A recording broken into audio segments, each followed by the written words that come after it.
ఉందామండి మనందరం కలిసి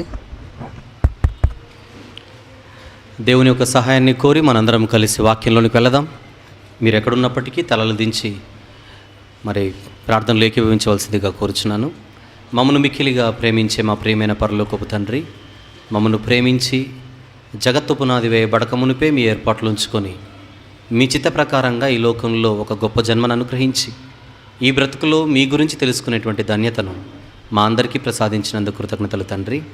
మీ పిల్లలందరూ మీ మాటలు వినుటకు చేరి ఉండగా వారి ఆత్మలను రక్షించుటకు శక్తిగల మాటలు ఈ రాత్రి వారికి అనుగ్రహించమని కోరుచు, ప్రతి మాట మీ పిల్లలు వినువారు మాత్రంగా గాక ఆలోచిస్తూ వారి హృదయాలలో భద్రపరుచుకుంటూ తద్వారా మీకు దగ్గర ఉన్నట్లుగా సహాయం చేయమని మీ ప్రియకుమారుడు మా ప్రభు ప్రియరక్షకుడైన యేసు ప్రభు వారి పరిశుద్ధమైన నామంలో ఈ ప్రార్థన అడుగుచున్నాను తండ్రి, ఆమెన్. ప్రియమైన దేవుని వారలారా, కరపత్రికలలో ముందుగానే మీకు ప్రకటించినట్టుగా ఈరోజు మన అంశం ప్రభువు బల్లలోని పరమార్థం ఏమిటి. ఇది ఈరోజు మన అంశం. మరొకసారి, ప్రభువు బల్ల, ఈ ప్రభువు బల్లలోని పరమార్థం ఏమిటి. క్రైస్తవ సంఘంలో క్రైస్తవులుగా పిలువబడే వారికి ప్రభు బల్ల క్రొత్తదేం కాదు. ప్రతి ఒక్కరికి ఇది తెలుసు. ప్రభు బల్ల అని దీన్ని పిలుస్తారు. ప్రభురాత్రి భోజనం అని కూడా దీన్ని పిలుస్తారు. అలాగే హోలీ కమ్యూనియన్ అని ఇంగ్లీష్లో పిలుస్తారు. ఇలా రకరకాల పేర్లతో పిలువబడుతున్న ఇది క్రైస్తవ సంఘంలో, క్రైస్తవ సమాజంలో, క్రైస్తవుని జీవితంలో చాలా ప్రధాన పాత్ర పోషించేదిగా మనకు మన జీవితంలో కనబడుతుంది. అయితే ఈ ప్రభువు బల్ల క్రైస్తవులకు యేసు ప్రభు అప్పగించడంలో ఉన్న పరమార్థం ఏమిటి? ఇది జాగ్రత్తగా ఈ రాత్రి మనం వినబోతున్నాం, ఆలోచించబోతున్నాం, నేర్చుకోబోతున్నాం. మీ సెల్ ఫోన్స్ అన్నీ కూడా దయచేసి స్విచ్ ఆఫ్ చేసి ఎవరికి అంతరాయం కలిగించకుండా మీరు జాగ్రత్త పడి ప్రతి మాటను కూడా ఈ రాత్రి మీ హృదయంలో నింపుకునవలసిందిగా మనవి చేస్తున్నాను. మీ అందరి దగ్గర బైబిల్స్ ఉన్నాయి కనుక ప్రతి విషయాన్ని కూడా మనము లేఖనాలను ఆధారం చేసుకొని ఆలోచిద్దాం. ఎప్పుడు కూడా మనము మన ఆత్మీయ జీవితంలో మనిషి మాటకు మనం ఎప్పుడు కూడా ఓటు వేయకూడదని మీరు ఎప్పుడు ముందుగా గ్రహించాలి. మళ్ళీ చెబుతున్నాను, ఏ విషయమైనా మనకు తెలియాలంటే, ఏ విషయమైనా కూడా అందులో నిజానిజాలు, సత్య అసత్యాలు మనకు తెలియాలంటే మనం ఎప్పుడు కూడా ఆధారపడవలసింది బైబిల్ అని మీరు మర్చిపోకండి. బైబిల్ని పక్కన పెట్టి మనిషి ఎంతటి వాడైనా ఇది నేను తెలుసుకున్నది లేదా నాకు తెలిసినది దేవుడు నాకు ఇలా బయలుపరిచాడు అని ఎవరైనా చెబితే ఎప్పుడు కూడా ఆ మాటలు మీరు నమ్మకూడదు. దేవుడు మనకు బైబిల్ ఎందుకు ఇచ్చాడంటే, చెప్పేవాడి చేతిలో బైబిల్ ఉంది, వినేవారి చేతిలో కూడా బైబిల్ ఉంది. ఎందుకుంది? దేవుడు చెప్పేవారికి మాత్రమే బైబిల్ ఇవ్వచ్చుగా, వినేవారి చేతికి కూడా బైబిల్ ఎందుకు ఇచ్చాడు? ఎందుకంటే మీరు ఏమి వినుచున్నారో మీరు జాగ్రత్తగా చూసుకోవాలి అన్న ఇన్స్ట్రక్షన్ మనకు బైబిల్లో ఉంది.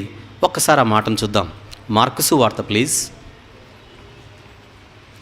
మార్కు సువార్త 4వ అధ్యాయము 24వ వచనాన్ని ఒకసారి చూద్దాం. మార్కు సువార్త 4వ అధ్యాయము 24వ వచనాన్ని ఒకసారి చూద్దాం. యేసుప్రభు వారు మాట్లాడుతున్నారు ఈ మాటలు. మీరేమి వినుచున్నారో అన్నాడు. చూడండి, మీరేమి వినుచున్నారో, తర్వాత జాగ్రత్తగా చూచుకొనుడి అన్న బాధ్యత ఎవరికి ఇచ్చాడు చెప్పండి? చెప్పేవాడికా వినేవాడికా? అంటే చెప్పేవారికి బాధ్యత ఉంది, వినేవారికి కూడా బాధ్యత ఉన్నట్టుగా ఆ మాటను బట్టి మీకు అర్థం కావాలి. Take heed what you here అని ఉంటుంది ఇంగ్లీష్లో. మీరు ఏమి వినుచున్నారో జాగ్రత్తగా చూచుకొనుడి. మీరు చూడలేదనుకోండి, చెప్పేవాడు ఏమైనా చెబుతాడు. చూచుకోవడం అనేది మీకు అలవాటు లేదనుకోండి, చెప్పేవాడు ఏమైనా చెబుతాడు. ఏమైనా చెప్పి మిమ్మల్ని మోసం చేసే ప్రమాదం కూడా ఉంది, మర్చిపోకండి. మోసం చేసే ప్రమాదం కూడా ఉంది. ఎందుకంటే ఈ జాగ్రత్తలు యేసుప్రభు వారు చాలా ముందుగానే చెప్పాడు. ఆ జాగ్రత్తలు మనం జాగ్రత్తగా చూడాలి. ప్రారంభ క్రైస్తవ్యంలో బెరయ ప్రాంతంలో ఒక సంఘం ఉండేది. బెరయ అన్న ప్రాంతంలో మాసిదోనియా అన్న దేశంలో బెరయ అనేది ఒక ప్రాంతం. ఈ బెరయలో క్రైస్తవులు ఉండేవారు. ఈ క్రైస్తవులకు ఉండే అలవాటు ఏంటంటే ఎవరు వాక్యం చెప్పినా వాళ్ళు చెబుతున్నవి అలాగున ఉన్నవో లేదో అని ఇమ్మీడియట్గా బైబిల్లో వాళ్ళు పరిశీలించేవాళ్ళట. అందుకే బైబిల్ వాళ్ళకి ఇచ్చిన సర్టిఫికేట్ ఏంటంటే వీరు గనులు అన్న సర్టిఫికేట్ వాళ్ళకు ఉంది. ఒకసారి ఆ మాటను కూడా చూద్దాం. అపోస్తలుల కార్యములు 17వ అధ్యాయము, అపోస్తలుల కార్యములు 17వ అధ్యాయము 11వ వచనం నుంచి చూద్దాం. వీరు అన్న పదంతో మొదలవుతుంది ఆ మాట. వీరు అంటే బెరయలో ఉన్న క్రైస్తవులు. వీరు తెస్సలోనికలో ఉన్న వారి కంటే గనులు అన్నాడు దేవుడు బైబిల్లో. గనులు అంటే ఎందులో గనులు? డబ్బులోనా, ఆస్తిలోనా, అంతస్తులోనా, పలుకుబడిలోనా, జనబలంలోనా? ఇంతకు దేనిలో గనులు? వీరు తెస్సలోనికలో ఉన్న వారి కంటే గనులై ఉండిరి గనుక ఆసక్తితో వాక్యమును అంగీకరించి. స్పీకర్స్ ఎవరండి అక్కడ? స్పీకర్స్ ఎవరు చెప్పండి అక్కడ? పౌలు, శీలలంటే ప్రపంచంలో ఈరోజు ఏ బోధకుడు కూడా వాళ్ళ ముందు నిలబడలేడు. అంతే కదా? వాళ్ళ తర్వాతనే ఎవరైనా. అంతటి మహనీయులు వాక్యం చెబుతుంటే వీళ్ళు ఏం చేస్తున్నారో చూడండి. వారు చెబుతున్నవి, పౌలు శీలలు చెబుతున్నవి అలాగున ఉన్నవో లేవో అని ప్రతి దినము ఏం చేయుచుండిరి? లేఖనములను పరిశోధించుచుండిరి. పౌలు శీలలు చెబుతున్నప్పుడు జనరల్గా సైకలాజికల్గా ఎలా ఫీల్ అవ్వాలి? పౌలు గారు కదా చెప్పేది, కరెక్టే చెబుతుంటాడులేండి అని అడ్జస్ట్ అయిపోవాలి. చెబుతున్నది పౌలు గారైనా వీళ్ళు ఏం చేశారు? అలాగున ఉన్నవో లేవో అని లేఖనాలను పరిశీలిస్తూ వచ్చారట. అందుకు బైబిల్ వాళ్ళని ఏమనింది చెప్పండి? వాళ్ళు గనులు. ఎందులో గనులు చెప్పాలి ఇప్పుడు? లేఖనాలను అర్థం చేసుకోవడంలో గనులు, లేఖనాలను పరిశోధించడంలో గనులు, తప్పుడు బోధలకు ఒకవేళ మేము పడిపోతామేమో అని జాగ్రత్త పడడంలో వాళ్ళు గనులు. రైట్. తర్వాత వచనంలో చాలా ఆసక్తికరమైన మాట ఉంటుంది. తర్వాత వచనం ఏముందో చూడండి. ఎందుచేత, అందుచేత అనుంది అక్కడ. ప్రశ్న ఏంటి? ఎందుచేత? ఎందుచేత అడుగుతున్నాను. ఎందుచేత? ప్రతిదినము లేఖనాలను పరిశీలించుచు చెబుతున్న వారి విషయాలు అలాగున ఉన్నవో లేదో అని పరిశోధిస్తున్నారు గనుక అందుచేత వారిలో అనేకులు ఘనత గల గ్రీసు దేశస్థులైన స్త్రీలును పురుషులలోను చాలామంది విశ్వసించిరి. అసలైన విశ్వాసం అది. ఒక మనిషికి అసలైన విశ్వాసం రావాలంటే ముందు అతను చేయవలసింది అతను వినుచున్నది అలాగున ఉన్నదో లేదో అని బైబిల్ని పరిశీలించాలి. చాలామంది మీటింగ్స్కి వెళ్తారు, క్రైస్తవ సభలకు వెళ్తారు, బైబిల్ కూడా తీసుకొని వెళ్ళరండి. బైబిల్ కూడా తీసుకొని వెళ్ళరు. బైబిలే తీసుకోకుండా మీరు వెళితే స్టేజ్ మీద మాట్లాడుతున్న వ్యక్తి ఏం చెబుతున్నాడు అని మీరు ఎలా చూసుకోగలరు? ఆలోచించండి.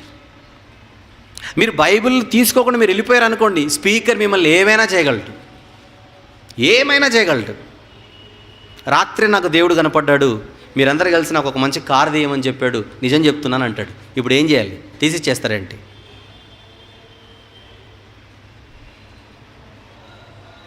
ఇలాగనే ఇద్దరి మధ్య సంభాషణ జరుగుతుందంట. ఒక తెలివైన బోధకుడు, లోకంలో తెలివైన వాడు ఒక ఇంటికి వచ్చాడట. ఒకరింటికి వచ్చి, రాత్రి దేవుడు చెప్పాడండి మిమ్మల్ని నాకు స్కూటర్ తీసేయమన్నాడు అని అడిగాడట. వీళ్ళు ఇమ్మీడియట్గా కౌంటర్ లేకుండా, మాకు కూడా ఇప్పుడే కనపడ్డాడండి, మీరు అడిగితే ఏమి ఇవ్వద్దని చెప్పాడు అని చెప్పారు.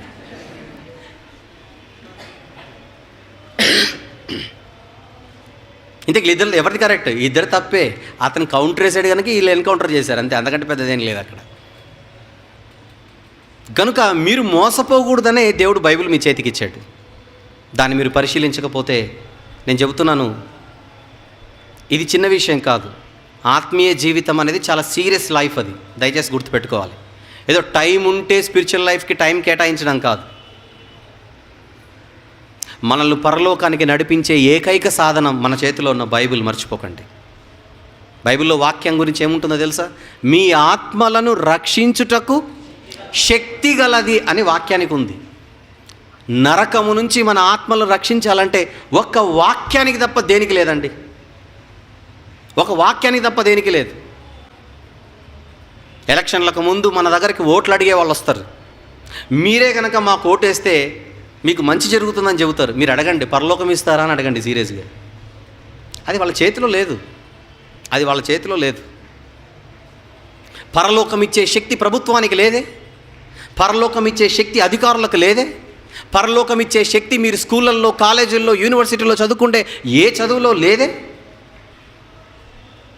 ఈ 60, 70, 80 సంవత్సరాలు బ్రతికే ఈ బ్రతుకుల్లో ఈ జానెడు పొట్టను నింపే చదువులే ఈ రోజున్న కోటి విద్యలు. అది నా మాట కాదు, సమాజంలో మీరు వినే మాట, మీరు కూడా అనే మాట. అడగండి, కోటి విద్యలు దేనికి అని అడగండి. మొహమాటం లేకుండా చెబుతారు కూటికి అని. అవునా కదా చెప్పండి. కోటి విద్యలు దేనికి, కోటి విద్యలు దేనికి అని ఏ పెద్ద మనిషిని అడిగినా మీకు వచ్చే జవాబు ఏంటో చెప్పండి. కూటికి. కూడు. మరి కూడెందుకు? కడుపుకు. పుట్టినప్పటి నుంచి మరణించేంత వరకు ఈ కడుపుకు మనము దాసులమై కడుపుకే సేవలు అందిస్తున్న గొప్ప సేవకులు మనందరం. మళ్ళీ చెప్తున్నాను, కోటి విద్యలలో మీరు చదువుకున్న ఎంసీఏ ఉంది, కోటి విద్యలలో మీరు చదువుకుంటున్న ఎంబీఏ ఉంది, కోటి విద్యలలో మీరు చదివే బీటెక్ ఉంది, ఎంటెక్ ఉంది, ప్రతి టెక్ ఉంది, చివరికి హైటెక్ సిటీ కూడా ఉంది. మీరు అవి చదువుకుంటేనే కదా. మీరు బీటెక్ ఎందుకు చదువుతారు? హైటెక్లో దొరకడానికి, జాబ్ కోసం. కనుక లోకంలో ఉన్న మీకున్న విద్యలను బట్టి, లోకంలో ఉన్న మీ డెసిగ్నేషన్స్ను బట్టి మీరెప్పుడు కూడా కాలర్ ఎగిరేయకూడదు చెప్తున్నాను. మొన్న ఒక తమ్ముడు వచ్చాడు, అన్నా నేను ఎంసీఏ అన్నాడు, నేను వైఎంసీఏ అన్నాను. ఎందుకంటే నీ ఎంసీఏలో నేను వైఎంసీఏలో చెప్పే చదువు లేదని చెప్పాను. అంతే కదా మరి. కనుక వాక్యానికి మీరు మొదటి ప్రాధాన్యత ఇవ్వాలి. వాక్యానికి మీరు మొదటి ప్రాధాన్యత ఇవ్వాలి. వాక్యం పక్కన పెట్టి మీరు ఏ బ్రతుకు బ్రతికినా మీరు పరలోక యాత్రలో సరైన అడుగులు వేయడం లేదని మీరు అర్థం చేసుకోవాలి. కనుక ఈరోజు నా సొంత మాటలలో ఏది మీకు బోధించక, అలాగని మీ సొంత అభిప్రాయాలలో మీరు ఎవరు ఉండకుండా జాగ్రత్త పడాలని ముందు మాటలుగా మిమ్మల్ని హెచ్చరిస్తూ ఒక మంచి అంశంలోనికి మిమ్మల్ని అందరినీ తీసుకొని వెళ్ళిపోతున్నాను. ప్రభువు బల్ల. క్రైస్తవులందరికీ తెలిసిన పదం ఇది, ప్రభువు బల్ల.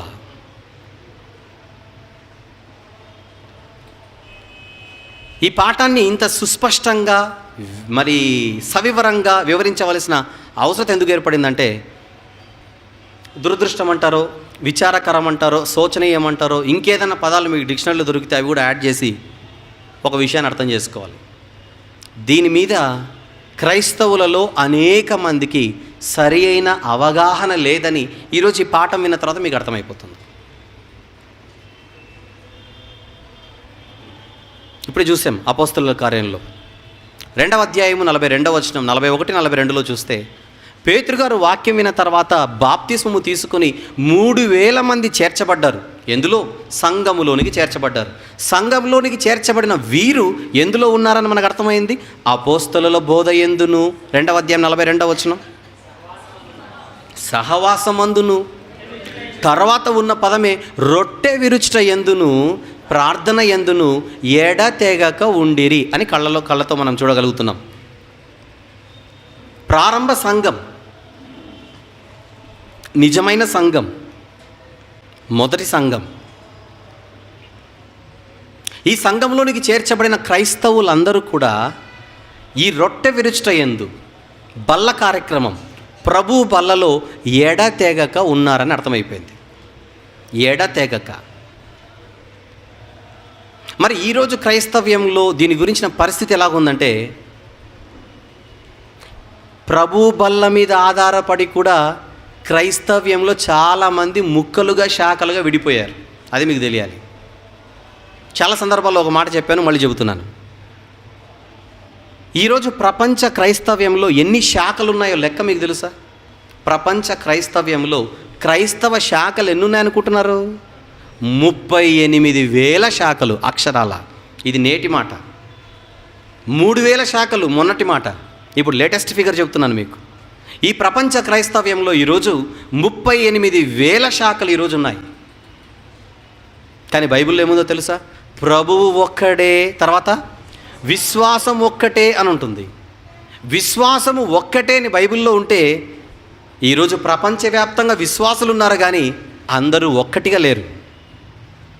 అందరిలో ఒకే విశ్వాసము లేదు.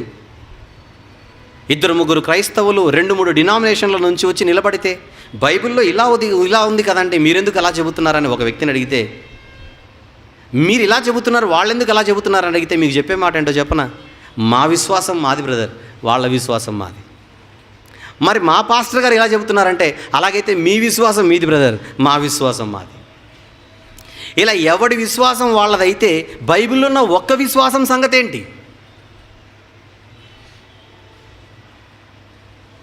ఆ బాధ, ఆ జాగ్రత్త, ఆవేదన ఎంతమందికి ఉంది చెప్పండి? ఎందుకయ్యా మీరు డివైడ్ అయిపోయారంటే, ఒక్కొక్కరిది ఒక్కొక్క సిద్ధాంతం, ఒక్కొక్కరిది ఒక్కొక్క నమ్మకం, ఒక్కొక్కరిది ఒక్కొక్క డాక్ట్రిన్.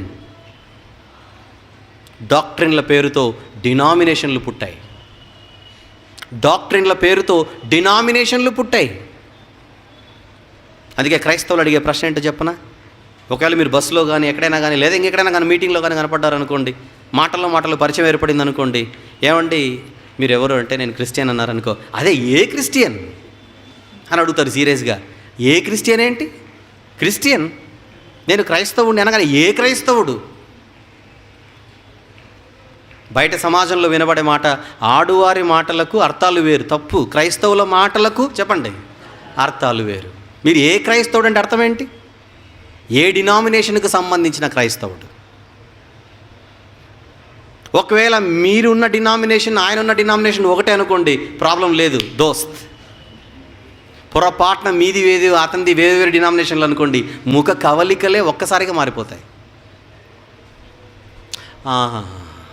అక్కడికి వెళ్తారా? సరే, అంతే. ప్రైజ్ లార్డ్ బ్రదర్, మళ్ళీ కలుద్దాం, వెళ్ళిపోతాడు. ఇంకా మాటలు ఉండవు ప్రియులారా. అలా క్రైస్తవులు విడిపోయారు. నేను అక్కడికి వస్తున్నాను పాయింట్. ఈ విడిపోయిన కారణాలలో ఒక కారణం ఏంటో చెప్పనా? ప్రభువు బల్ల. అక్కడికి వస్తున్నాను ఇప్పుడు. ప్రభువు బల్ల పేరు మీద కూడా క్రైస్తవులు విడిపోయారంటే ఎంత దారుణం అండి. 1వ శతాబ్దపు క్రైస్తవ్యమేమో ఎడతెగక ఉన్నారట, కానీ ఈరోజు బల్ల పేరుతో ఈరోజు విడిపోయారు క్రైస్తవులు. ఎందుకు విడిపోయారంటే కొన్ని సమస్యలు చెబుతాను. ఈ ప్రభు బల్ల గురించి ఉన్న సమస్యలు ఏంటంటే, అందులో ఒక సమస్య, ప్రభు బల్లను ఎప్పుడు తీసుకోవాలి, ఇది పెద్ద సమస్య. కొంతమంది ఏమో ప్రతి గుడ్ ఫ్రైడేకి తీసుకోవాలి అని నమ్మేవారు కొంతమంది. అలాగాదు న్యూ ఇయర్ రోజున తీసుకోవాలి అని నమ్మేవాళ్ళు మరికొంతమంది. ఈస్టర్ రోజున కూడా తీసుకోవాలి అని నమ్మేవాళ్ళు మరికొంతమంది. అలా కాదండి, సంవత్సరానికి ఒక్కసారి ఏం బాగుంటుంది, నెలకొక్కసారి తీసుకోవాలి, దట్టు మొదటి ఆదివారం తీసుకోవాలి అని నమ్మేవారు మరికొంతమంది. ప్రతి ఆదివారం తీసుకోవాలనే వాళ్ళు మరికొంతమంది. ఈస్టర్ రోజున తీసుకోవాలనుకున్న వాళ్ళందరూ ఒక గ్రూప్గా మారిపోయారు. గుడ్ ఫ్రైడే రోజు తీసుకోవాలనుకున్న వాళ్ళందరూ ఒక గ్రూప్గా మారిపోయారు. వాళ్ళదొక సిద్ధాంతం, వాళ్ళదొక నమ్మకం, వాళ్ళదొక డినామినేషన్. అలా బల్లను ఎప్పుడు తీసుకోవాలి అన్న ప్రశ్న వేసి విడిపోయారండి క్రైస్తవులు. ఎప్పుడు తీసుకోవాలన్న ప్రశ్నతో విడిపోయింది క్రైస్తవ్యం. ఇది ఒక సమస్య అయితే, ఎలా తీసుకోవాలి అన్న ప్రశ్నతో మరికొంతమంది విడిపోయారు. ఎలా తీసుకోవాలంటే, ఇప్పుడు ఇందులో ప్రాబ్లం ఒకటి ఉంది. ఏంటి? ఒకే రొట్టెను తుంచాలా, లేకపోతే చెప్పండి, ఇంకే ప్రొసీజర్స్ ఉన్నాయి. చిన్నగా రౌండ్గా ఉండేటువంటి ఆ బిళ్ళలను తీసుకొని అలా తీసుకోవాలా? రొట్టెకే ఓట్ అన్న వాళ్ళు ఆల్ డివైడ్ అయిపోయారు. కాదు వేఫర్స్కే ఓట్ అన్న వాళ్ళు వీళ్ళు కొంతమంది డివైడ్ అయిపోయారు. ఇది రొట్టె కొరకు గలాట, రొట్టె కొరకు గొడవ ఇదంతా. ఇక గిన్నె దగ్గరకు వద్దాం. ఒకటే గిన్నెతో తీసుకోవాలనే వాళ్ళు కొంతమంది, కప్పులకే ఓటు. ఇప్పుడు కప్పు గుర్తుకు ఓటేసిన వాళ్ళు కొంతమంది, గ్లాసు గుర్తుకు ఓటేసిన వాళ్ళు కొంతమంది విడిపోయారు. విచిత్రం ఏంటంటే, ఎప్పుడు తీసుకోవాలని అందరూ ఆలోచించారు, ఎలా తీసుకోవాలి అని అందరూ ఆలోచించారు, కానీ వేయవలసిన ఈ రెండింటికంటే ముందు ఒక ప్రశ్న ఉంది. దీనికోసం ఎవరు ఆలోచించలేదండి. ఇది ఇప్పుడు పెద్ద బాధకరమైన విషయం. ఇప్పుడు ఆ ప్రశ్నతోనే ఈరోజు నా పాఠాన్ని మొదలు పెడుతున్నాను. ప్రభువు బల్ల ఎప్పుడు తీసుకోవాలి నేను చెబుతాను, బైబిల్లో నుంచే. 2, ప్రభువు బల్లని ఎలా తీసుకోవాలి అది ఆలోచిద్దాం. కానీ ఈ రెండింటికంటే ముందు ఆలోచించవలసిన ఒక ప్రశ్న ఉంది. అసలు ప్రభువు బల్లను ఎందుకు తీసుకోవాలి? అది అసలు ప్రశ్న. ప్రభువు బల్లను ఎందుకు తీసుకోవాలో మీకు అర్థమైతే ఎప్పుడు తీసుకోవాలి, ఎలా తీసుకోవాలని చాలా సింపుల్గా అర్థమైపోతాయి. అసలైన విషయాన్ని మనం ఆలోచింప చేయకుండా, అసలైన విషయము మనం ఆలోచించకుండా ఈ యుగ సంబంధమైన దేవత మన మనోనేత్రములకు ఏం చేసింది చెప్పండి? గ్రుడ్డితనము కలుగజేసింది. అందుకే ప్రారంభ క్రైస్తవ్యం ఎడతెగక పాటించిన ఈ ప్రభు బల్ల గురించి అతి జాగ్రత్తగా ప్రతి విషయాన్ని మనం ఆలోచిద్దాం ఇక. ఈ ప్రభు బల్లను ఎవరు ప్రారంభించారు? ఎవరు చేయమని ఆజ్ఞించారు? అసలు ఏ సందర్భంలో చెప్పారు? ఇవన్నీ మనకు తెలియకపోతే బల్ల అర్థం కాదు, బల్లలోని పరమార్థము మనకు అర్థం కాదు. గనుక ఈ సందర్భం బైబిల్లో ఎక్కడుందో ఆ భాగంలోనికి మనందరం జాగ్రత్తగా వెళ్దాం. మత్తయి సువార్త ప్రతి ఒక్కరు కూడా 26వ అధ్యాయము ప్లీజ్.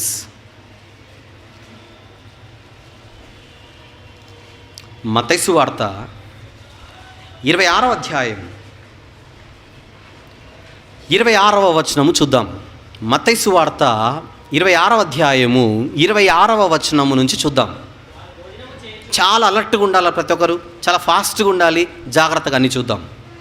వారు భోజనము చేయుచుండగా యేసుప్రభు వారు ఒక రొట్టె పట్టుకొని దానిని ఆశీర్వదించి విరిచి తన శిష్యులకిచ్చి, మీరు తీసుకొని తినుడి, ఇది నా శరీరం అని చెప్పాను. నెక్స్ట్, మరియు ఆయన గిన్నె పట్టుకొని కృతజ్ఞతాస్తుతులు చెల్లించి వారికిచ్చి, దీనిలోనిది మీరందరూ త్రాగుడి, ఇది నా రక్తము, అనగా పాపక్షమాపణ నిమిత్తము అనేకుల కొరకు చిందింపబడుచున్న నిబంధన రక్తము అని ఫుట్నోట్లో క్రొత్త నిబంధన అని మీ కంటికి కనపడుతుంది. ఇది భాగం. యేసుప్రభు వారు మొట్టమొదట ఈ బల్లను పాటించమని తన శిష్యులకు అప్పగించాడు. ప్రపంచానికి అప్పగిస్తూ శిష్యుల ద్వారా అప్పగించాడని మీరు అర్థం చేసుకోవచ్చు. ఇంతవరకు బాగానే ఉంది. కానీ 26వ వచనంలో మొదలైన ఈ ప్రభువు బల్ల, దీని పరమార్థం అర్థం కావాలంటే ముందుగా మనం ఆలోచించవలసింది, అసలు యేసుప్రభు వారు శిష్యులకు ఏ రోజున అప్పగించాడు? జాగ్రత్తగా వినాలి ప్లీజ్. ఏ సందర్భంలో అప్పగించాడు? ఏ పరిస్థితులలో అప్పగించాడు?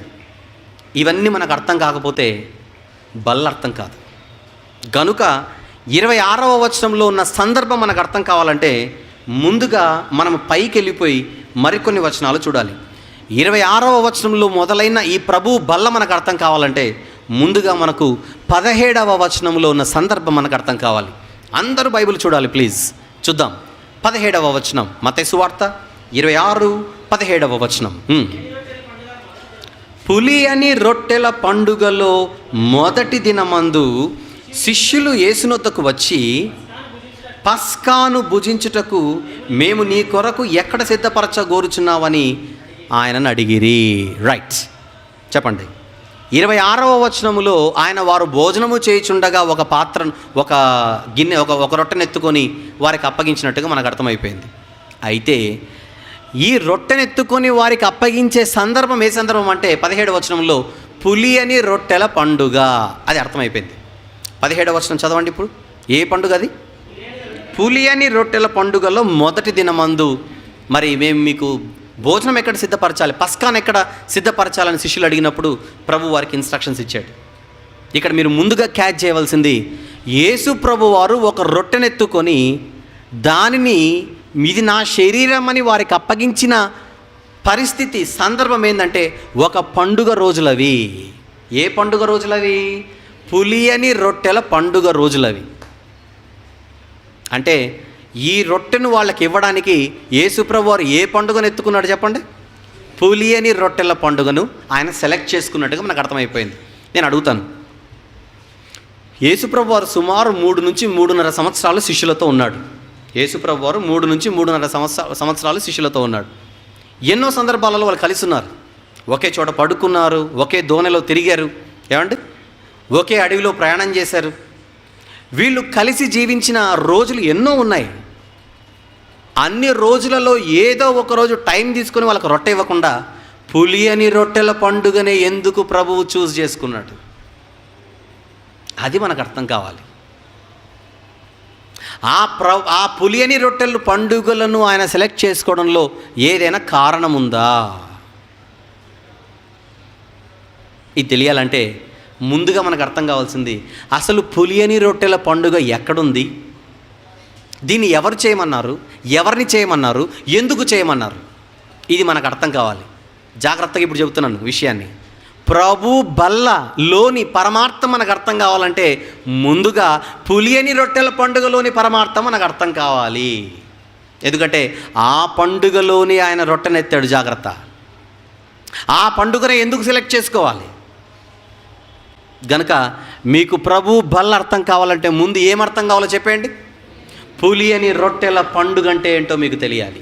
అసలు పులియని రొట్టెల పండుగను ఎవరు చేయమన్నారు, ఎవరిని చేయమన్నారు, ఎందుకు చేయమన్నారు? ఈ పండుగలోని పరమార్థం మీకు అర్థం కాకపోతే బల్లలోని పరమార్థం అర్థమయ్యే అవకాశమే లేదు.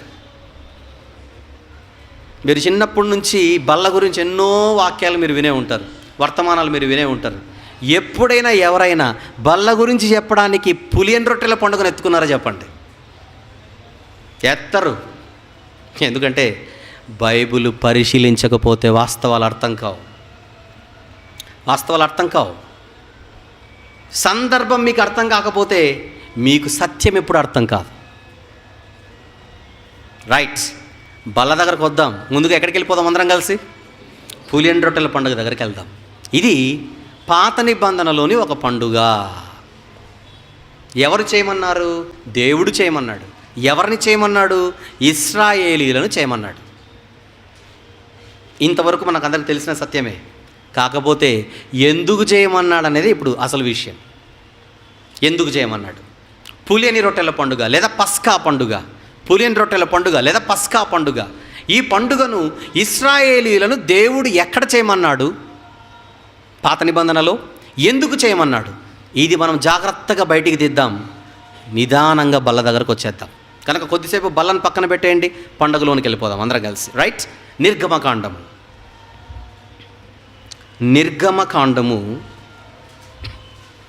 12వ అధ్యాయాన్ని చూడాలి అందరూ. నిర్గమకాండము 12వ అధ్యాయం మొదటి నుంచి చూద్దాం. సందర్భం అర్థం కావాలి కనుక మొదటి నుంచి నేను చదువుతున్నాను. మోషే అహరోనులు ఐగుప్తు దేశంలో ఉండగా యెహోవా వారితో ఇలాగ సెలవిచ్చెను.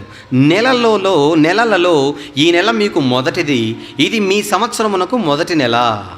మీరు ఇశ్రాయేలీయుల సర్వసమాజముతో ఈ నెల దశమి నాడు వారు తమ తమ కుటుంబముల లెక్క చొప్పున ఒక్కొక్కడు గొర్రెపిల్లనైనను మేకపిల్లనైనను, అనగా ప్రతి ఇంటికి ఒక గొర్రెపిల్లనైనను ఒక మేకపిల్లనైనను తీసుకొనవలెను. ఆ పిల్లను తినుటకు ఒక కుటుంబము చాలకపోయిన ఎడల వాడును దాని పొరుగువాడును తమ లెక్క చొప్పున దాన్ని తీసుకొనవలెను. ఆ గొర్రెపిల్లను భుజించుటకు ప్రతి వాని భోజనము పరిమితిని బట్టి వారిని లెక్కించవలెను. నిర్దోషమైన ఏడాది మగపిల్లను తీసుకొనవలెను. ఒక మేకపిల్లని తీసుకోమంటున్నాడు. ఒక పండుగను చేయమని చెప్పబోతూ ఈ పండుగలో మీరు ఒక మేకపిల్లను కానీ గొర్రెపిల్లను కానీ తీసుకోవాలి. అది నిర్దోషమైనదిగా, అంటే ఏదో పాపం చేసే గొర్రెపిల్లలు కూడా ఉన్నాయని అనుకోకండి. నిర్దోషమైంది అంటే దోషం చేసే, పాపం చేసే, అతిక్రమం చేసే గొర్రెపిల్లలు మేకపిల్లలు ఉన్నాయనకూడదు. ఆ జంతువులకు నిర్దోషమైంది అంటే ఏ అనారోగ్యము లేని, ఏ బలహీనత లేని, ఏ జబ్బు లేనిది అని అర్థం అక్కడ నిర్దోషమైనది అంటే. చాలామంది నిర్దోషమైంది అనగానే డౌట్ రైజ్ చేస్తారు. అంటే జంతువులు కూడా పాపం చేస్తాయా? అలాంటప్పుడు నిర్దోషమైనది ఎందుకన్నాడంటే, దోషం అంటే వాటికి జబ్బు లేనిది, పర్ఫెక్ట్గా ఏమండి అన్నీ కరెక్ట్గా ఉన్నటువంటి ఒక నిర్దోషమైన కమాన్ ఏడాది మగపిల్లను తీసుకొనవలెను. గొర్రెలలో నుండి అయినను మేకలలో నుండి అయినను దాన్ని తీసుకొనవచ్చును. ఇంతకీ మేకపిల్లను గొర్రెపిల్లను ఎందుకు తీసుకోమంటున్నాడు? త్వరలో జరగబోతోంది బలి. ఈ పులియని రొట్టెల పండుగలలో ఒక పస్కా పశువు బలి కాబోతోంది. అది సందర్భం. రైట్. 7వ వచనం. ఈ నెల 14వ దినము వరకు మీరు దానిని ఉంచుకొనవలెను. తరువాత ఇశ్రాయేలీయుల సమాజపు వారందరూ తమ తమ కూటములలో సాయంకాలమందు దానిని చంపి, అనగా బలిచ్చి, దాని రక్తము కొంచెము తీసి తాము దాని తిని ఇండ్ల ద్వారమునకు 2 నిలువు కమ్ముల మీదను పై కమ్మి మీదను చల్లి ఆ రాత్రియే వారు అగ్నిచేత కాల్చబడిన ఆ మాంసమును పొంగని రొట్టెలు, అంటే పులియని రొట్టెలు, పొంగని రొట్టెలను తినవలెను. ఈ 8వ వచనం నుంచి చాలా జాగ్రత్తగా చూద్దాం. ఒక పండుగ చేయమని చెబుతున్నాడు, త్వరలో చెబుతాడు అది మీకు నిత్యమైన కట్టడ, మీరు సంవత్సరం జరిగించవలసిందే అని చెప్పబోతున్నాడు. అయితే ఈ పండుగ చేయమన్న ఆయన చాలా సీరియస్ ఇన్స్ట్రక్షన్స్ వీళ్ళకి ఇస్తున్నాడు. పండుగ చేసేటప్పుడు, పండుగ అంటే మనకు ఆనందం, పండుగ అంటే సంబరం కదా, పండుగ అంటే ఆడంబరం. పండుగ అనగానే మన ఇంట్లో మెయిన్గా సువాసనలు వెదజల్లుతాయి బయటికి. వంటకాలు, మా ఊరు చెప్పండి, మా వంట అంటారు. కానీ ఈ పండుగలో మీ ఊరే కాకపోతే మీ వంట కాదు అంటున్నాడు దేవుడు. అది నా వంట, నేను చెప్పినట్టుగా మీరు చేయాలి, నేను చెప్పినట్టుగా మీరు చేయాలి అనగానే, నేను పండుగ చేసుకుంటేనే ఇన్ని స్వీట్లు బాలాజీ మిఠాయి అంతా మా ఇంట్లోనే ఉంటుందిగా, దేవుడే పండుగ చేయమంటే ఎన్ని స్వీట్లు చెబుతాడంటే ఆయన షాకింగ్ న్యూస్ ఇచ్చాడు వీళ్ళకి. ఏంటి ఆ షాకింగ్ న్యూస్ చూడండి, 8వ వచనం. ఆ రాత్రియే వారు అగ్ని చేత కాల్చబడిన ఆ మాంసమును పొంగని రొట్టెలను తినవలెను. తర్వాత ఏముంది, చేదు కూరలతో దాన్ని తినవలెను, అది మీకు పండగ అంటున్నాడు. ఏంటి పండగ రోజున ఎవరైనా చేదు కూరలు చేసుకుంటారా చెప్పండి? పండగ అంటే తీపి, పండగ అంటే స్వీట్ మెమరీస్. నేనే ఇన్ని స్వీట్లు చేసుకుంటాను, దేవుడైతే ఇంకెన్ని స్వీట్లు చెబుతాడు ఐటమ్స్ అని వీళ్ళందరూ రెడీగా ఉన్నారు. అప్పుడు అన్నాడు, నో స్వీట్, ఓన్లీ చేదు. ప్రభా మీరు సరిగా చెప్పలేదేమో, ఒకసారి మళ్ళీ చెక్ చేసుకోండి అంటే, నేను సరిగానే చెప్పి తిని, నువ్వే సరిగా వినాలి అంటే, నువ్వు చేదే అన్నావు ప్రభువా, 100% నేను చేదే అన్నాను. ఓకే ప్రభువా అని రాసుకున్నారు వీళ్ళు. అలా అర్థం చేసుకోండి కొద్దిసేపు, అప్పుడే మీకు సిచ్యువేషన్ అర్థమవుతుంది. రైట్, చేదు కూరలతో దాన్ని తినవలెను. మీరు చదివేటప్పుడు ఎలా గమనించాలంటే చాలా విచిత్రంగా ఇన్స్ట్రక్షన్స్ ఉంటాయి, అది మీరు గమనించాలి. ఇప్పుడు నెక్స్ట్, దాని తలను, దాని కాళ్లను, దాని ఆంత్రములను అగ్నితో కాల్చి దాన్ని తినవలెను. 10వ వచనం, దానిలో ఉడికి ఉడకనిదైనను, కండిషన్ ఇంకొకటి కొత్త కండిషన్ ఇది, దానిలో ఉడికి ఉడకనిదైనను నీళ్లతో వండబడినదైనను తినకూడదు. అంటే పొరపాటున మీరు తినేటప్పుడు ఉడకలేదా మిమ్మల్ని నేను పట్టుకుంటాను, దొరికిపోతారు మీరు అని అర్థం. ఇది పండగ చేసుకోమన్నట్టు ఉందా, పనిష్మెంట్ ఇచ్చినట్టుగా ఉందా చెప్పండి? ఇది పండగ అన్నట్టు లేదు. ఎందుకంటే ఉడికి ఉడకనిది అన్న కండిషన్ ఏదైతే ఉందో అది స్త్రీలకు చాలా కష్టం.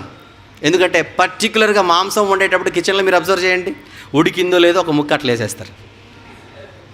Yes sir, no, 100%. పొర్రపాటున నోట్లోకి వెళ్ళిపోయిన తర్వాత ఉడకలేదు అనుకోండి, దొరికిపోతుంది అమ్మగారు.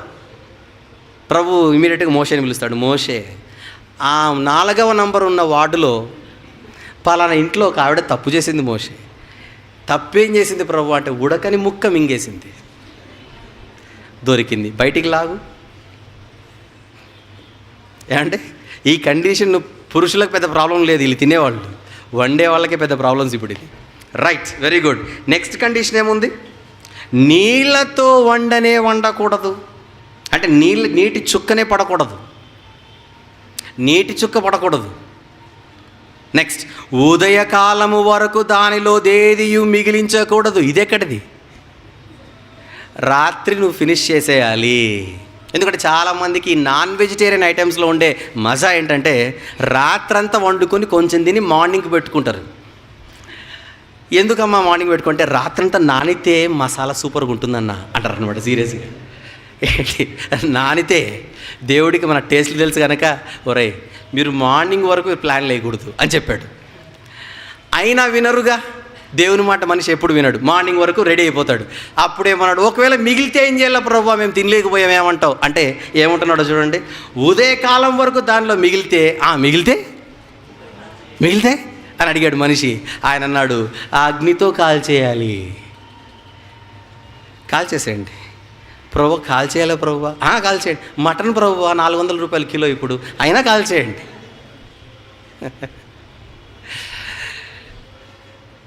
సరే ప్రభు, నిన్నెందుకు ఇబ్బంది పెట్టాలి, ఏమాత్రం తేడా వచ్చినా మమ్మల్ని పట్టేసుకుంటావు. ఇంకా అయిపోలేదు బిడ్డ, ఇంకేముంది ప్రభు, ఎలా వండాలో చెప్పాను, ఇప్పుడు ఎలా తినాలో చెబుతాను. తినడం కూడా నీ ఇష్టమేనా ప్రభు? ఇది పండగ ప్రభు, పండగే. ఇప్పుడు తినడం ఎలానో చెప్పాడు చూడండి, పక్కన 11వ వచనం. మీరు దాన్ని తినవలసిన విధమేమనగా, అంటే ఇంతవరకు ఏ విధం చెప్పాడు? వండవలసిన విధం ఏమనగా చెప్పాడు. ఇప్పుడు తినవలసిన విధం ఏమనగా అంటే చక్కగా డైనింగ్ టేబుల్ ముందు కూర్చొని, ఇంటిల్లాదులు కుటుంబం అంతా, తండ్రి ఉండాలి, తల్లి ఉండాలి, పిల్లలందరూ కలిసి మాట్లాడుకుంటూ తినాలని చెబుతాడేమో అని వీళ్ళు లేట్ చేశారు. ఇప్పుడు ఆయన ఏమంటున్నాడు చూడండి, మీ నడుము కట్టుకొని, అది పెద్ద ప్రాబ్లం ఏంటి, నడుము కట్టుకుంటాం, రైట్. మీ చెప్పులు తొడుక్కొని, చెప్పులా ప్రభువా, చెప్పులు తొడుక్కోవాలి, రైట్. ఇంకేంటి, మీ కర్రలు చేత పట్టుకొని అనేసరికి ఇలా ఏది వెలగలేదు. ప్రభా నువ్వు ప్లేట్లు అన్నావా కర్రలు అన్నావు? ప్రభా నేను కర్రలే అన్నాను. ప్రభా యు మీన్ కర్ర అంటే ఎస్ కర్రే. తినేటప్పుడు కర్ర ఎందుకు ప్రభా? షడా పట్టుకోమన్నాను, పట్టుకో. ఏమంటే కట్టేసి తినిపిస్తున్నట్టు లేదు ఇది. తర్వాత ఏముందో చూద్దాం, తర్వాత ఏముందో. కర్రలు చేత పట్టుకొని, తర్వాత త్వరపడుచు దాన్ని తినాలి. అంటే ఇంకా నువ్వు ఏ ముచ్చట్లు పెట్టకూడదు ఇక్కడ. అంటే తినేటప్పుడు మనకుండే పెద్ద ఎంజాయ్మెంట్ ఏంటంటే ఇంకా కూర్చొని ముక్కకు ఒక్కొక్క ముచ్చట, ముద్దకు ముచ్చట. ఏమంటే తినేటప్పుడు కొంతమందిని చూసారా, లాగుతుంటారు, మాట్లాడుతుంటారు, లాగుతుంటారు. తెలుసు కనుక దేవునికి త్వరపడుచు తినవాలేను అని పక్కన ఏమన్నాడు చూడండి, అది యెహోవాకు పస్కా బలి, మరొక మాటలో పండుగ. ఇప్పుడు జాగ్రత్తగా మళ్ళీ చెప్పండి, పండుగలాగా ఉందా, పనిష్మెంట్ లాగా ఉందా? ఏమండి, నడుము కట్టుకోమన్నాడు, చెప్పులు వేసుకోమన్నాడు, కర్రలు పట్టుకొని తినమన్నాడు. కర్రలు పట్టుకొని తినాలి. కర్రలు పట్టుకుంటే ఒకసారి ముక్కు ఎగిరిపోతుంది, ప్లేట్ పట్టుకోవాలి, ఎంత ఉంటాయంటే నాకు సంబంధం లేదు, దట్స్ నాట్ మై బిజినెస్. ఇన్ని స్కిల్లులు ఉన్నవాడివి ఎగరకుండా నువ్వే మేనేజ్ చేయి. మొత్తానికైతే నేను చెప్పినట్టే తినాలి. ఇప్పుడు అసలు విషయం చెబుతాను, ప్రపంచానికి తెలియంది. ఎవరి మాటలకు అర్థాలు వేరు అని నువ్వు పాడకూడదు. ఇప్పుడు అసలు విషయం చెప్తాను, దేవుని మాటలకు చెప్పండి అర్థాలే వేరు. ఇది చెప్పాడంటే దేవుడి కదా టైంపాస్ చేయడానికి చెప్పాడు అనుకోకూడదు. ఆయన చెప్పిన ప్రతి మాట వెనుకల ఏదో కారణం ఉంటుంది. ఆయన స్కెచ్ ఎక్కడికి వేసాడో నేను ఇప్పుడు చూపిస్తానండి మీకు. ఇంత విచిత్రంగా ఎందుకు వండమన్నాడు, ఇంత విచిత్రంగా ఎందుకు తినమన్నాడు, ఇవన్నీ నేను ఆయన భవిష్యత్తు ప్రణాళికను మీరు వింటే ఆహా, ఆయన బుద్ధి జ్ఞానములు ఎంత అమోఘములని మీరు సెల్యూట్ చేయక తప్పదు, ఆయనకి సెల్యూట్ చేయక తప్పదు. రైట్, ఇప్పుడు చూపిస్తాను ఎందుకు ఇలా చేయమన్నాడు. వీళ్ళకి ఎవరికి అర్థం కావట్లా, ఎందుకు ఇలా వండమన్నాడు, ఇలా చేయమన్నాడు అని. అసలు విషయం చెబుతాను. వీళ్ళు ఐగుప్తు నుంచి కనానుకు వెళ్ళే రోజులవి. సందర్భం చెబుతున్నాను, సందర్భం. ఐగుప్తు నుంచి కనానుకు ఇంతకు ఎవరు వీళ్ళకి విడుదల కలగజేస్తున్నారు చెప్పండి? మోషేనా, దేవుడా? దేవుడు. అది మర్చిపోకూడదు మీరు ఎప్పుడు కూడా. ఐగుప్తు రాజు తన సైన్యముతో ఇశ్రాయేలును కట్టేసి బంధిస్తే వాళ్లకు 3 చెరువులు నీళ్లు తాపించి మరి బయటికి తీసుకొని వస్తున్నాడని మర్చిపోకండి. ఇశ్రాయేలీయుల్ని ఎన్ని అద్భుతాలు చేయించాడు. అన్ని అద్భుతాల మధ్య తన మహాశక్తితో ఇశ్రాయేలు జనాంగాన్ని బయటికి నడిపించే కాలం అది. ఒకప్పుడు దాసులుగా బ్రతుకుతున్న వీరు స్వతంత్రులుగా మారి బయటికి వస్తున్న పరిస్థితులు అవి.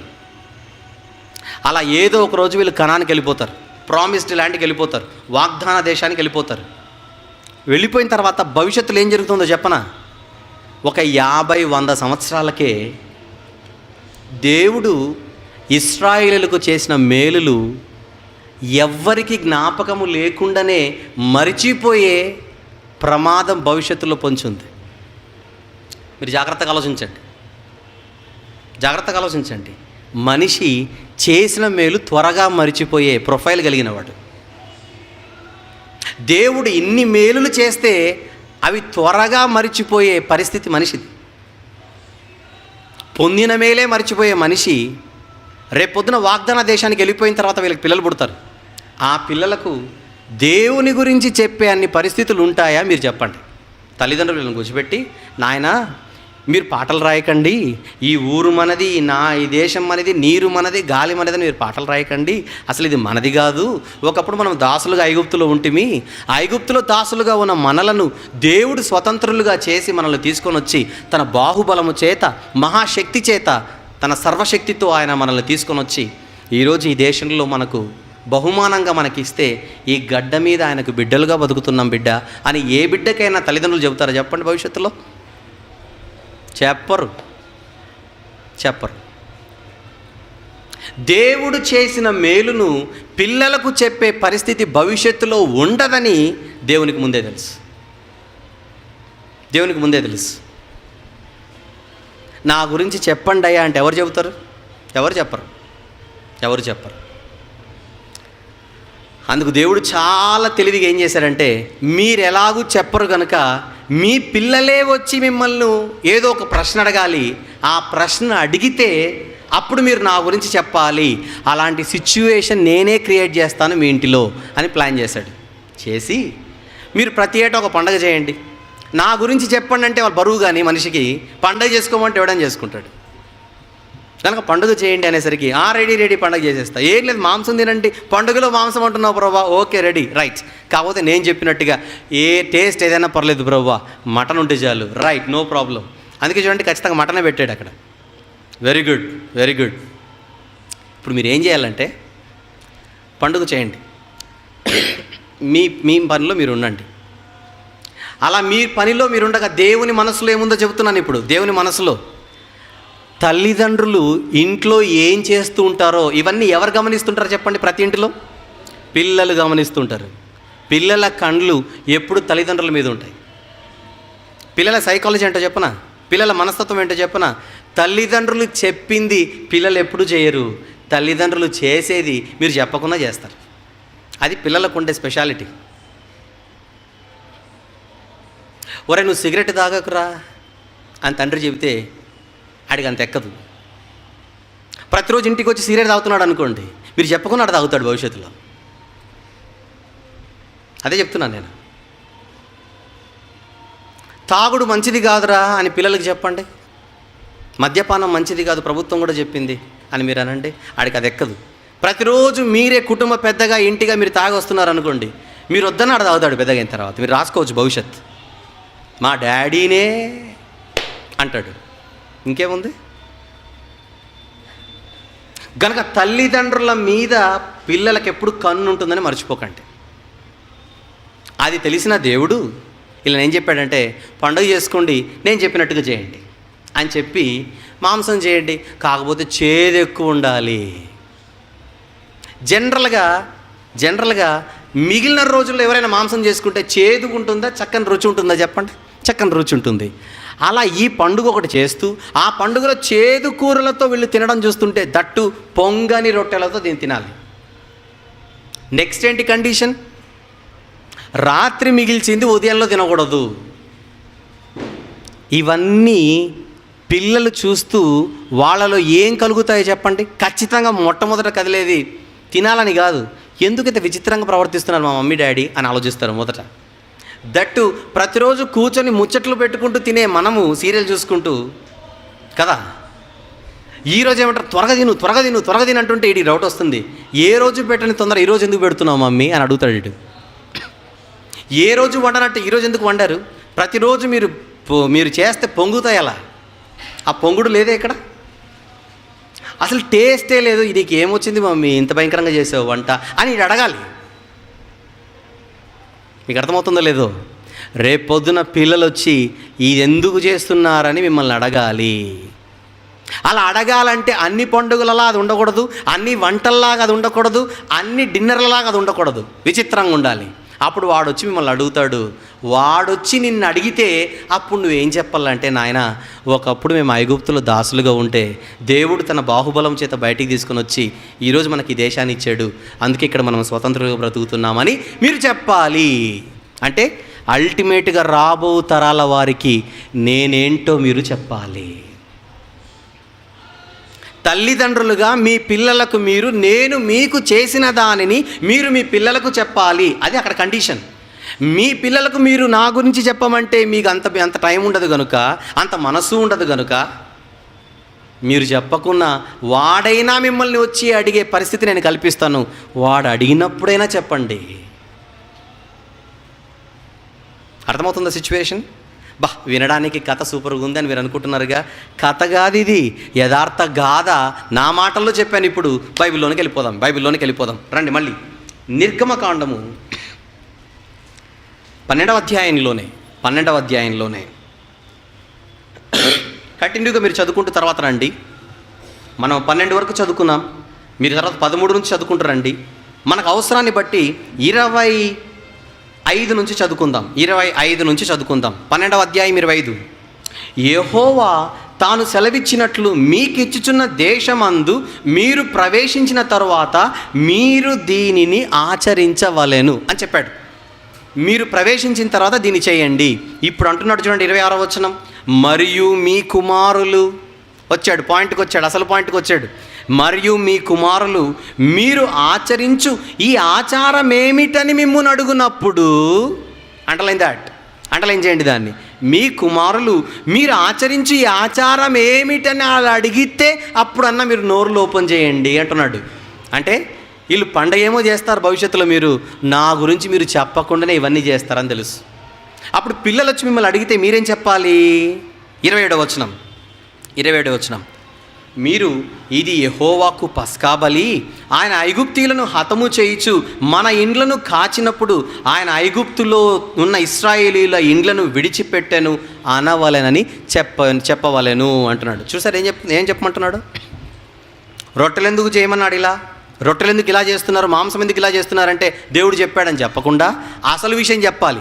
ఐగుప్తులో ఒకప్పుడు సంహారక దూతను దేవుడు పంపించి ఐగుప్తీయులందరినీ హతము చేస్తున్నప్పుడు మనల్ని విడిచిపెట్టి తర్వాత మనల్ని బయటికి తీసుకొని వచ్చాడు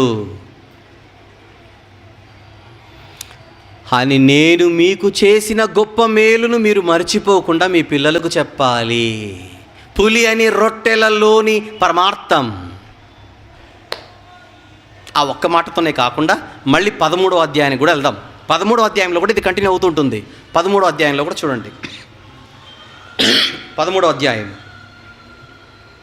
6వ వచనం చూద్దాం. ముందుగా 6వ వచనం, 7 దినములు నీవు పులి అని రొట్టెలను తినవలెను, 7వ దినమున యెహోవా పండుగ ఆచరించవలెను. 7 దినాల పాటు ఈ పండుగ చేయాలి అని చెబుతూ 8వ వచనంలో ఏం చెబుతున్నాడు చూడండి. 8వ వచనం అందరూ చూడండి. మరియు ఆ దినమున నేను ఐగుప్తులో నుండి వచ్చినప్పుడు యెహోవా నాకు చేసిన దాని నిమిత్తము పొంగని రొట్టెలను తినుచున్నానని నీ కుమారునికి తెలియజెప్పాలి. 12వ అధ్యాయంలో అదే చెప్పాడు, 13వ అధ్యాయంలో అదే చెబుతున్నాడు చూడండి. నీ కుమారునికి నువ్వేమని చెప్పాలి?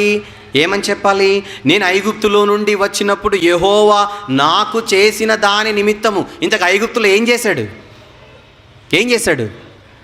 దాసులుగా ఉన్న వారికి అద్భుతాలు చేసి మహాశక్తితో విడిపించాడని మర్చిపోకండి. దాసులుగా ఉన్న మమ్ములను స్వతంత్రులుగా చేశాడు దేవుడు అని మీ పిల్లలకు మీరు చెప్పాలి. నేను మీకు చేసిన దానిని మీరు మీ పిల్లలకు చెప్పాలి. అంటే మీ పిల్లల మనసులో నేనుండాలి. ఆ పిల్లల మనసులో నేను ఉండాలంటే అది నింపవలసిన బాధ్యత మీది. నా గురించి మీరు చెప్పాలి. మీరు చెప్పరు కనుక వాళ్ళు అడిగే విధంగా నేను పరిస్థితి కల్పిస్తాను. అప్పుడైనా మీరు చెప్పాలి. కిందికి వెళ్దాం. 14వ వచనం 13వ అధ్యాయం 14వ వచనం, ఇక మీదట నీ కుమారుడు ఇది ఏమిటని నిన్ను అడుగునప్పుడు, అంటే అడుగుతాడు కంపల్సరీగా. పిల్లలకు ప్రశ్నలు ఎక్కువ ఉంటాయి. మీరు చూసారో లేదో, నేను చాలా సందర్భాల్లో చూశాను.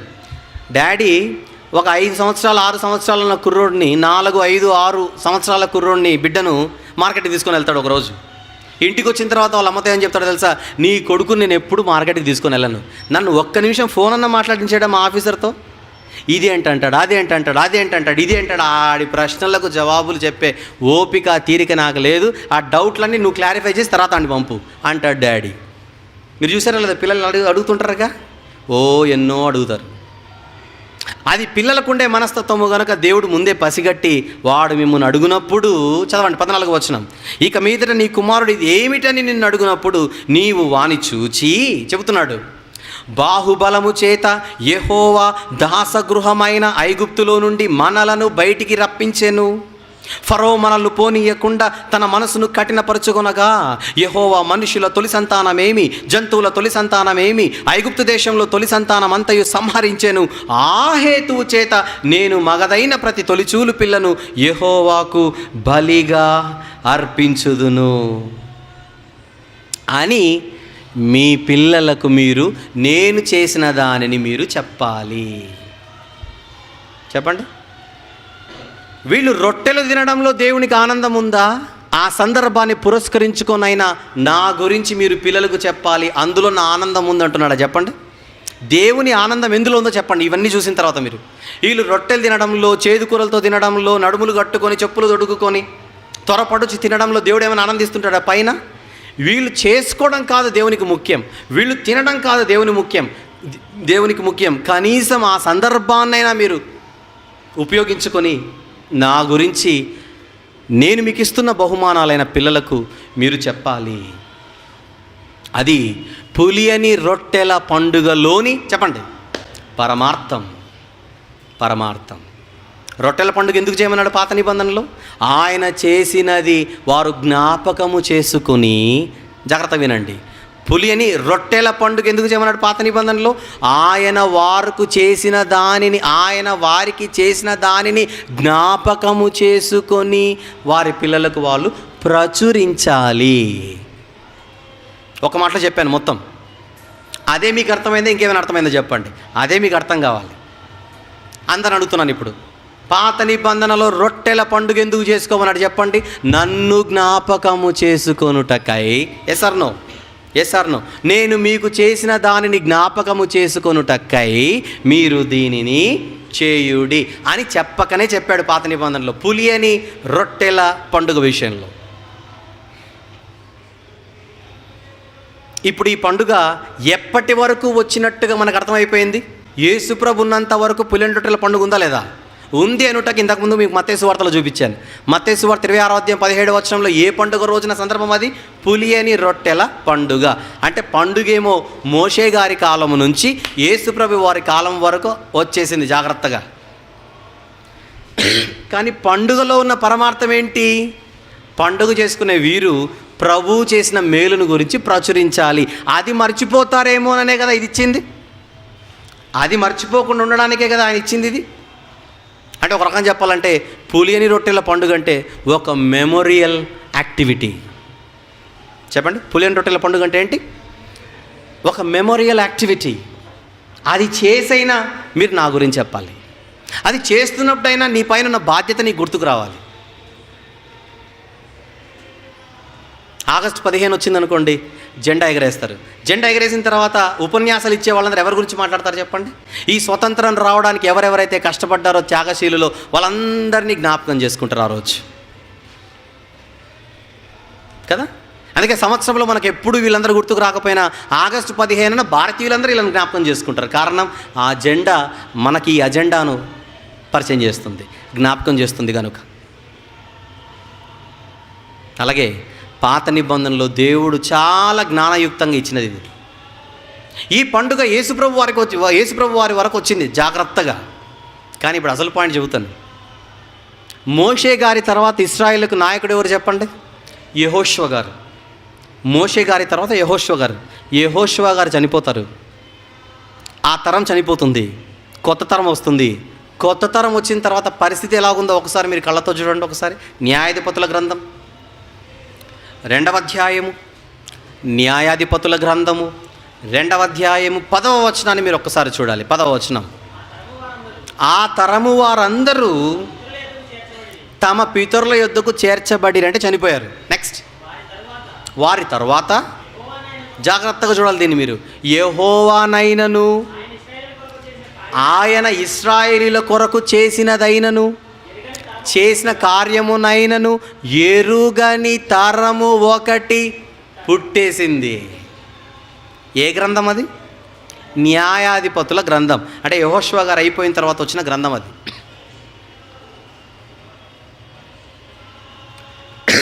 కొత్తగా వచ్చిన వాళ్ళండి వాగ్దాన దేశంలోనికి, అప్పుడే వచ్చిన వాళ్ళందరూ కూడా, ఆ తరంలో ఉన్న వాళ్ళందరూ చనిపోయారు, కొత్త తరం ఒకటి పుట్టింది. ఇంతకు ఆ తరానికి ఉండే క్యారెక్టరిస్టిక్ ఏంటో చూడండి. ఆ తరానికి ఉండేది, వారు యెహోవానైనను, తర్వాత ఆయన వారికి చేసిన కార్యమునైనను ఎరుగని తరము పుట్టిందంటే మీకు ఏమర్థమైపోయిందో చెప్పండి. ఈ ముందటి తల్లిదండ్రులు ఎవరు కూడా పిల్లలకు దేవుని గురించి చెప్పకుండానే చచ్చిపోయారు. కొత్త తరం పుట్టింది. పండుగ అయితే ఎక్కడి వరకు వచ్చింది చెప్పండి. ఇప్పుడు పండుగ ఎక్కడి వరకు వచ్చింది? యేసు ప్రభు వరకు వచ్చింది. కానీ దేవుని గురించి చెప్పవలసింది మాత్రం మోషే గారు, యెహోషువ గారు వెళ్ళిపోయిన కొద్ది కాలానికి ఆగిపోయింది. అసలు దేవుడు ఎందుకు ఇచ్చాడు ఈ పండుగను? ఆయన గురించి చెప్పాలనే కదా ఇది ఇచ్చింది. చెప్పవలసింది చెప్పకుండా, చేయవలసింది చేయకుండా, ముఖ్యమైనది చేయకుండా, ఆ ముఖ్యమైన దానికి ఏదైతే కారణమో, ఏదైతే రీజన్ ఉందో, ఆ రొట్టెలు మాత్రం వచ్చాయండి. చివరి వరకు రొట్టెలు వచ్చాయి, పండుగ వచ్చింది, మాంసం వచ్చింది, ముక్కలు వచ్చాయి, ప్రభు వెళ్ళిపోయాడు. మీకు అర్థమవుతుందో లేదో? ప్రభువుకు చోటు లేదు, రొట్టెలు మాత్రం వచ్చాయి. ఈరోజు కూడా అదే జరుగుతుంటుంది తెలుసా మీకు? పేరేమో దేవునిది, కానీ దేవునికి ప్లేస్ ఉండదు. చాలా సందర్భాల్లో మనం చాలా వాక్యాలు